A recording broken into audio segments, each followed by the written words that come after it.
Hi guys, welcome back to my YouTube channel. Okay, ang ating gagawin ngayon ay mag-unbox tayo ng USB 128GB at ang brand nito ay SanDisk. So pumunta ako sa Shopee na mayroong siyang follower na mahigit 200k follower. Legit naman. Ang sabi kasi sa review ng mga positive, umorder sila ng 32GB. Tapos ang laman daw ay 30GB.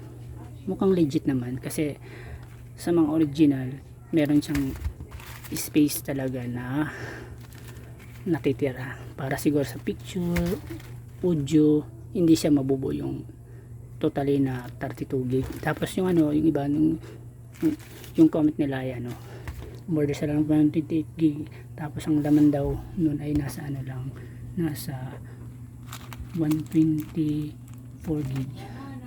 Dapat talaga hindi siya ma-full kasi para siguro sa space na picture at saka audio. Mukhang legit naman. So yun, titingnan natin, lalagyan natin ng mga para madali siyang mapuno, para madali siyang mabasa natin. So lalagyan natin siya ng ng mga movie, kakopy paste natin lahat, iiba-iba yung folder. Dapat mga 1 gig na movie yung HD, tapos ito transfer natin maraming copies. Okay, ang oras pa lang ngayon, alas 4:07, June 11, Huwebes. Ang dami ko na lang sinabi. Okay, babuksan na natin. Sana legit siya na hindi mag-corrupt. Mukhang hindi naman siya nagko-corrupt base sa review. So yan,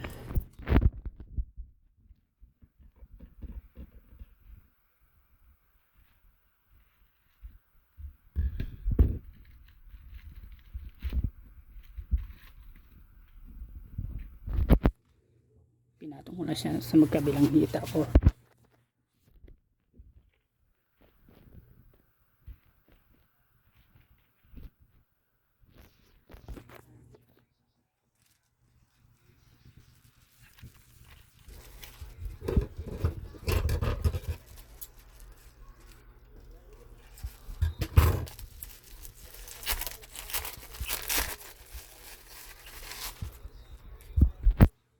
So ayan, ang bili ko nga pala nito ay nasa mahigit 600 pesos.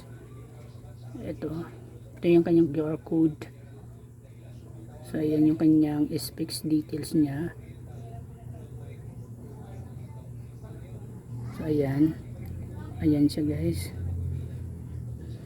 Mukhang original siya kasi yung fake na ganito manipis ng kanyang pula sa likod.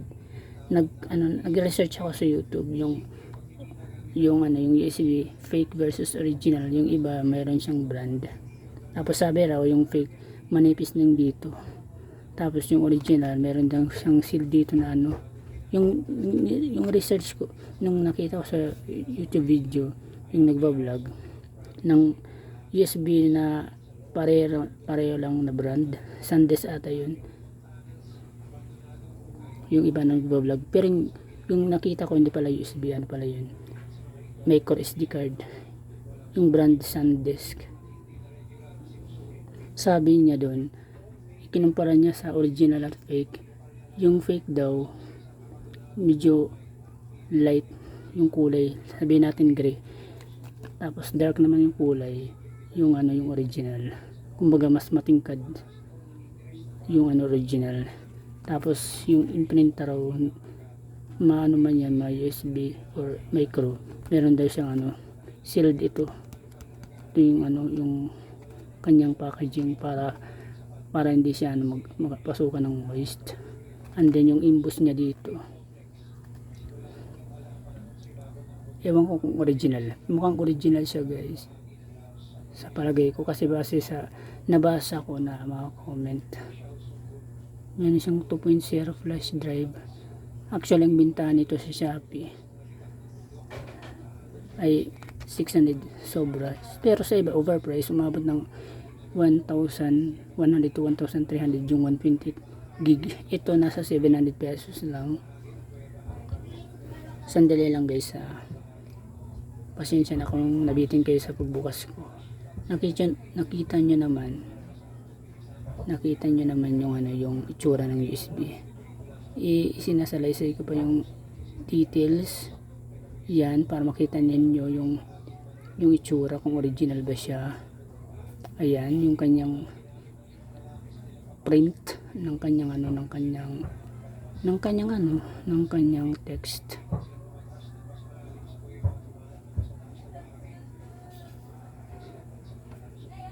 Mukhang original ata kasi hindi naman siya nagkukurap. Base sa mga negative comment binabasa ko, kasi kapag sabi natin ang bumili nito nasa mahigit 300 to 500, binabasa ko yung mga negative comments. Hindi ako nagfo-focus sa positive, sa mga negative comment like 5 star, diba? Tapos sasabihin na bigyan ko lang kayong 4 star, madalas mga 4 star kasi ano, hindi siya totally 128 gig, ang nalagay lang ay nasa 124 gig puno agad, pero wala namang corrupt. Yun, kaya napabili ako nito ng SanDisk.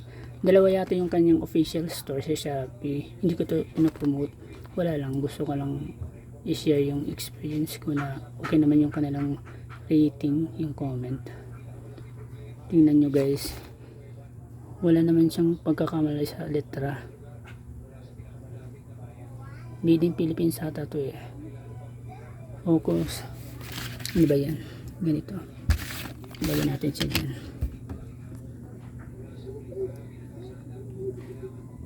So ayan guys, papakita ko sa inyo kung yung text niya kung okay ba. Sabi kapag fake raw, yung itong kulay red, manipis daw siya, tapos hindi siya matingkad yung yung kulay, yung imbus niya.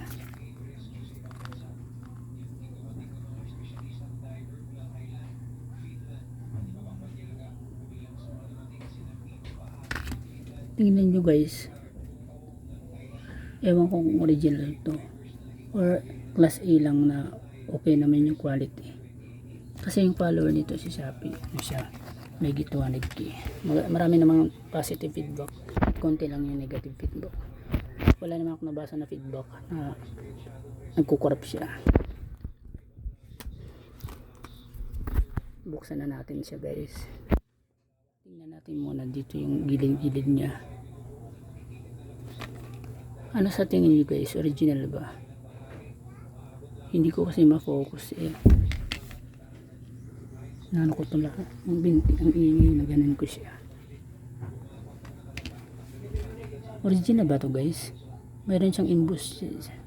Paano buksan? Ayan oh. Dalawa yata yung SanDisk na store, kasi yung isa nasa 600 follower yata, mahigit 8 years, 9 years. Ito 200k followers, tapos 200k followers, tapos nasa ano siya, 6 years ata. So ngayon bubuksan natin ito para makita nyo.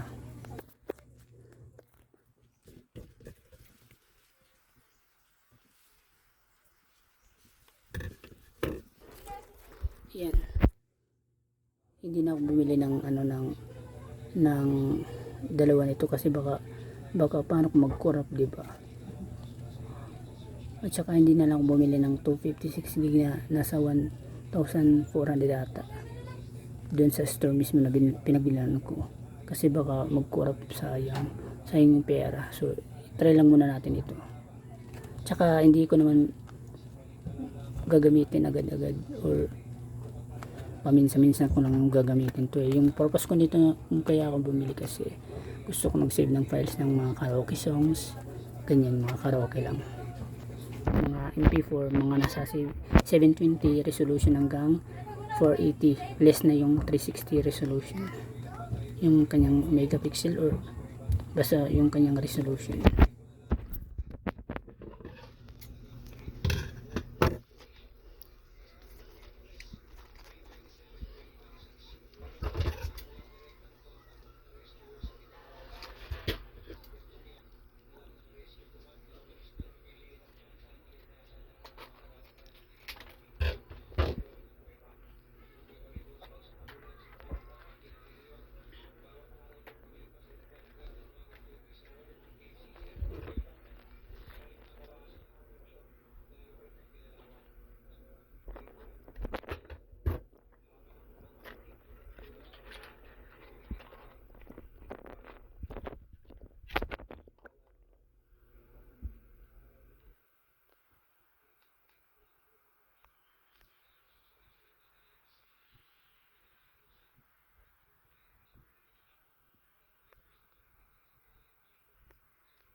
Meron siyang imprint, naka-embossed. Nakikita niyo yan. Ayan.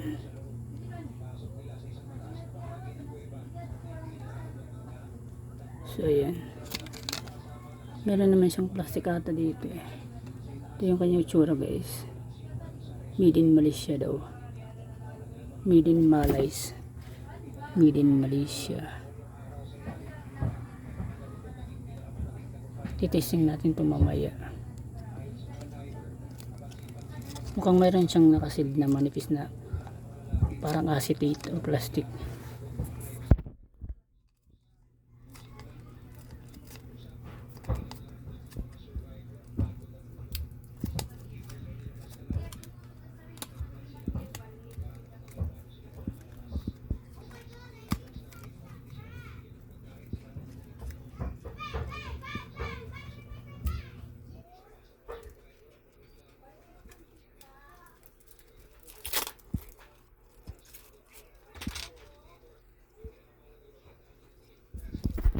Meron siyang support dito. Ito yung yung kanyang plastic. Kasi kung nakadikit lang siya dito, pwede siyang mapasukan ng tubig. Kasi wala siyang plastic dito na ito sealed. Madali siyang mapasukan.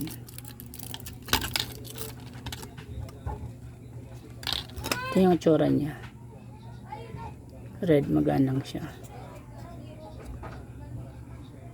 Ito yung butas dito para siya sa sa kanyang sabitan. Pwede niya siyang gawing pintas dito ipapasok. So yun lang muna guys. Anong sa tingin nyo? Original ba? Medyo napahaba tuloy yung video ko. Dapat less ng 3 minutes to eh. So okay naman guys. Ito yung tatak niya. SanDisk. Matingkad naman kulay. Hindi naman siya light na parang may pagka pink. Patay natin yung flash.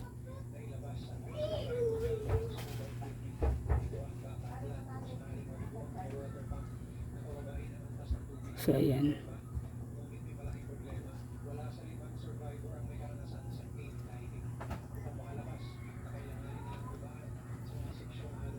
Ayan po yung itsura niya. Ano sa tingin nyo? Original ba? Comment down below. So yun lang muna guys. Ngayon pakita ko dito ulit. So ayan.